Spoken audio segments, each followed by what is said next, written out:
Gulf of Oman, 0527 local time. The bridge windows are sweating salt, and Captain Daniel Reyes keeps one hand on a lukewarm coffee while the Western Meridian answers ahead slow. For this reconstruction, Western Meridian is a Western-insured VLCC, a very large crude carrier, roughly 330 meters of steel, about 2 million barrels of crude, double hull. No armor, no escort. Ahead is the Strait of Hormuz, only 29 nautical miles wide at its narrowest. But the tanker cannot use all of it. She must enter a 2-mile outbound lane, separated from inbound traffic by a 2-mile buffer. On the radar, it looks orderly. Under the keel, it can be murder. Iran does not need to destroy the ship. It needs one hidden mine to make every captain behind Reyes touch the throttle and wonder if the next black patch of water has teeth. 6 hours to open water. One mine to close the world's most important oil choke point. The Strait of Hormuz moves the energy that keeps cities lit. In 2025, the International Energy Agency put the flow through this passage at about 20 million barrels per day of crude and oil products, roughly a quarter of global seaborne oil trade. That is the lever, not a carrier, not a bomber. A narrow lane, a tanker schedule, and an insurance underwriter in London watching the same chart. On the Iranian side sits the Islamic Revolutionary Guard Corps Navy, the IRGC's maritime arm, built around small boats, coastal missiles, drones, and mines instead of blue water destroyers. On February 17, 2026, Rear Admiral Alireza Tangsiri, then the IRGC Navy commander, publicly said Iran was ready to close the Strait if ordered. In this scenario, no one gives Reyes a speech. He gets a NAVTEX warning, a premium notice, and a route from the company security officer. If Western Meridian turns back, Iran proves the minefield works. If she keeps going, and the hull opens, 2 million barrels become a floating fire problem inside the tightest oil lane on Earth.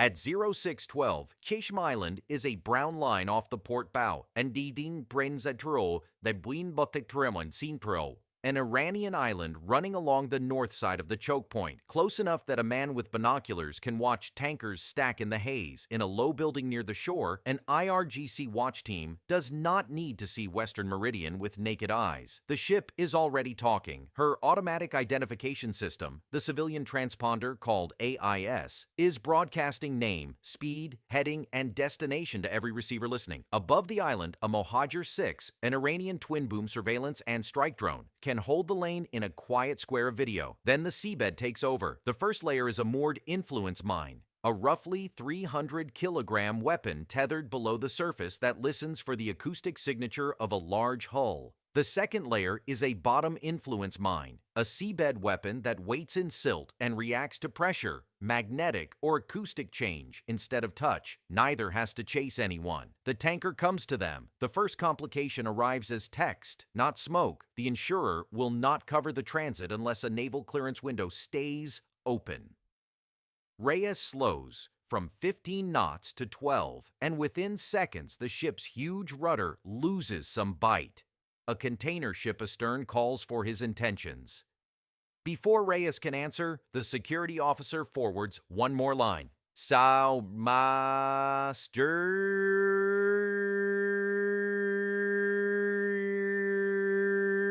directed smile like contact reported behind them. The door they came through is no longer clean. The trap is not a wall ahead. It is a gate closing behind a moving tanker. By 0739, the American answer is in the air. An MH-60S Seahawk, a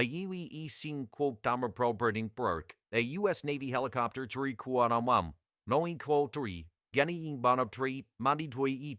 works low over the lane with an airborne laser mine detection system, a LiDAR pod built to find surface and near-surface moored mines. Farther south, a robotic mine countermeasures boat tows a mine-hunting sonar designed to classify bottom, close-tethered, and moored mines. This is slow work, a flashlight dragged across a dark floor while traffic keeps moving. Western Meridian is told to hold course and reduce speed. That sounds simple until a VLCC loses flow over the rudder. Reyes has two bad choices: stop engines and drift inside a suspected field, or keep way on and trust a channel that has not been fully searched.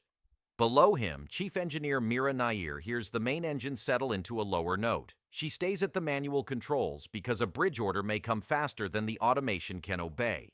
At 0806, the laser crew marks a glint near the surface, but it is offset from the track. Reyes breathes once and keeps the bow steady. Then suddenly, the water under the starboard quarter lifts in a brown-white punch. The blast does not split the tanker in half.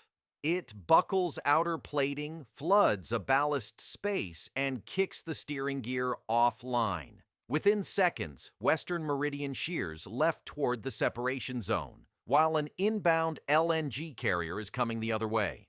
Reyes orders hard starboard. Nothing answers. Nair brings the engine astern, but a 330-meter tanker does not stop like a truck. The bow keeps sliding, the mined lane has become a killbox, and the largest object inside it no longer steers. For 9 minutes, the rescue is mostly math. Speed over ground, distance to the buffer, drift from the surface wind, flooding rate in the starboard ballast tank. The double hull, 2 layers of steel separated by void, space, and ballast, does the work no camera sees. It keeps the cargo tanks from opening. A coalition destroyer outside the lane does not fire. Its job is to keep Iranian fast boats and shore batteries from adding missiles to the mine problem. That restraint matters. A sea-skimming anti-ship cruise missile would turn a damaged tanker into a burning obstruction. An anti-ship ballistic missile would make every warship near the rescue calculate its own survival. None launch. The mine has already done the strategic work.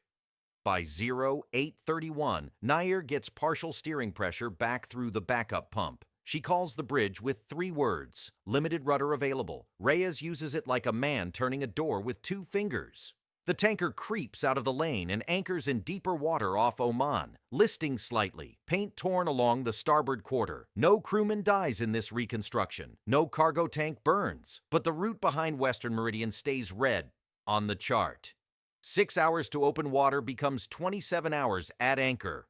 Iran did not have to sink the tanker to stop the traffic. It only had to make the next captain believe the water itself was armed. The delay spreads faster than the damage report. By mid-morning, brokers in Singapore are calling owners in Greece, and owners are calling captains already inside the Gulf. That is the second weapon in the minefield. Not explosive force, but King Q Train Sar.